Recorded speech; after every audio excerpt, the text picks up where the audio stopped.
He may not be in uniform, but he's a soldier on the front lines of Israel's information war. Eylon Levy is an Israeli government spokesman showing up on all possible platforms, sharing information about the war in Gaza and Israel's fight for existence. He stopped by our studio recently. Here's the first excerpt from that interview. Eylon Levy, great to be with you. You're one of the spokesmen in the Israeli spokesman's office.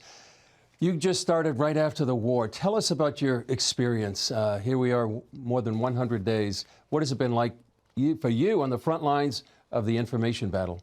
It's been the longest 3 months of any of our lives following the October 7 massacre and atrocity that none of us imagined could ever happen, and with 136 hostages still trapped in the Hamas terror dungeons where we fear they are being tortured and raped and executed as we speak. And we are seeing a moment of incredible unity in Israeli society right now, as everyone understands that we have to pursue the goal of total victory against the army of terror that is abusing those hostages and telling us that it wants to do this again and again. And as we do that, we are fighting a lot of misinformation. Many people around the world casting the most awful aspersions against Israel as if somehow we want this war, or are deliberately targeting civilians, or are indiscriminately hurting them, when we know that we are fighting to bring the hostages home and to bring to justice the army of terror that wants to commit those atrocities again, while going further than any army in the history of warfare to try to keep civilians on the other side safe from their own leaders' attempts to endanger them. And yet the world is accusing Israel of genocide. South Africa's taken them to the International Court of Justice. How do you fight this information war, this battle? It's absurd and it's outrageous, and it is, as Secretary Blinken said, particularly galling, given that the people who are accusing Israel of genocide are the ones who have been perpetrating a literal act of genocide. October 7th was an invasion by armed death squads that sought to murder as many people as possible, as brutally as possible, and the only reason they didn't massacre more people is that we stopped them. October 7th was an act of genocide, and we are fighting now to defend ourselves against the terrorists who say they want to do that again and again until they kill every man, woman, child in our country. That is Hamas. Hamas exists for the sake of war, and therefore for the sake of peace. It must go. And we feel very grateful that our allies have stood by our side. The United Kingdom, the United States, Canada, Australia have all lined up to say that these allegations are completely outrageous. South Africa has unfortunately decided to play advocate for the devil, to act as the legal arm of Hamas, to act as Hamas's lawyers, and to try to shield Hamas from the consequences of its own actions. That's what this case is about.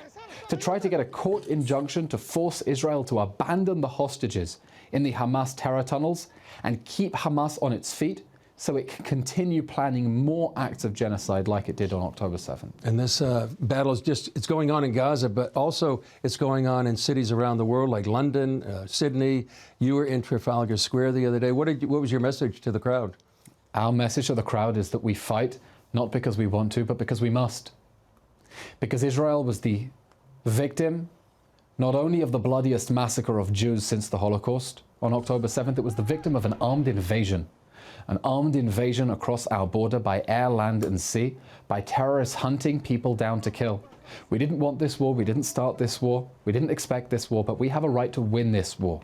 We have a right to end this war in a way that brings the hostages home and brings Hamas to justice, or else this is going to happen all over again. And it is terrifying to see the pro-Hamas marches on the streets of Western cities all around the world, because that is what they are. If people truly cared about Palestinians, if they truly cared about human rights, they would be demanding one thing: surrender. Hamas should surrender, release the hostages, lay down its arms, and hand over its war criminals for a tribunal.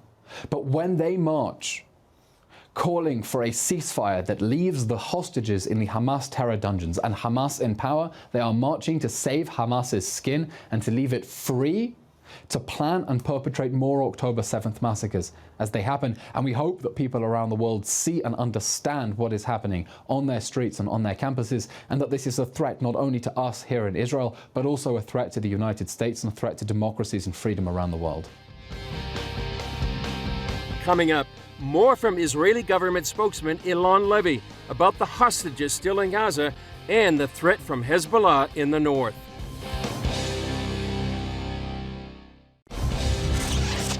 Here's the second part of our interview with government spokesman Eylon Levy. Take a look.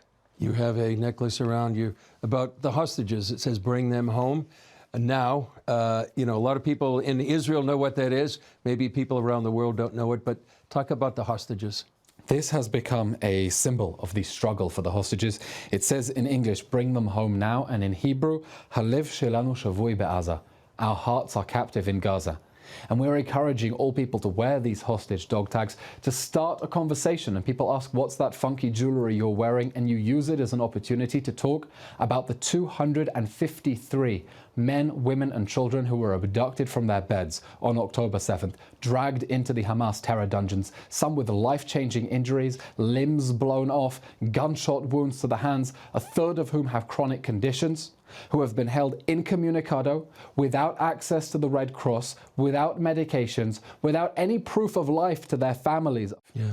Is there inversion for some people that are talking about the hostages and wanting them now, blaming the government that they're not doing enough? And yet it's really, as you say, Hamas that's holding them. Is there a danger sometimes that they're blaming the wrong government, the wrong people? We have no good choices. At the moment, we face very difficult dilemmas and no good choices because we are fighting a war now that Hamas declared against us with the bloodiest massacre of Jews since the Holocaust and the abduction of 253 hostages. And all the suffering that we have seen since October 7th, there is an address for that. And that address is the army of terror, the Iranian proxy that launched this needless and pointless war and has brought destruction and misery to the people of Gaza and the people of Israel. Right now the focus is on Gaza, but we have Hezbollah in the north. There's a low-scale war going on there. You have Iranian militias, backed militias in Syria and Iraq. You have the Houthis. In what way is this all part of Iran's plan to destroy Israel? Iran is the head of the snake. Israel finds itself now under attack on 7 different fronts. Not only Hamas in Gaza, but Hezbollah in Lebanon, which has fired thousands of rockets into northern Israel and forcibly displaced 80,000 Israelis who are now refugees in their own country, staying in hotels up and down the country because they can't go back to homes that are being shelled. We've had missiles fired from the Houthi pirates in Yemen. We've had rockets launched from Syria. The Iraqi militias edging for a fight as well, and of course Iran and of course the situation in the West Bank, Judea and Samaria, where Hamas has been trying to escalate the conflict. And it's important for the world to understand that this is not a fight between Israel and Hamas. This is a fight between Israel and the much broader forces in the Middle East, Iran, that are trying to destabilize international peace and security in our region, who hate not only Israel, but also the United Kingdom, the United States, and the whole free Western world. Israel's getting a lot of pressure for a ceasefire to stop.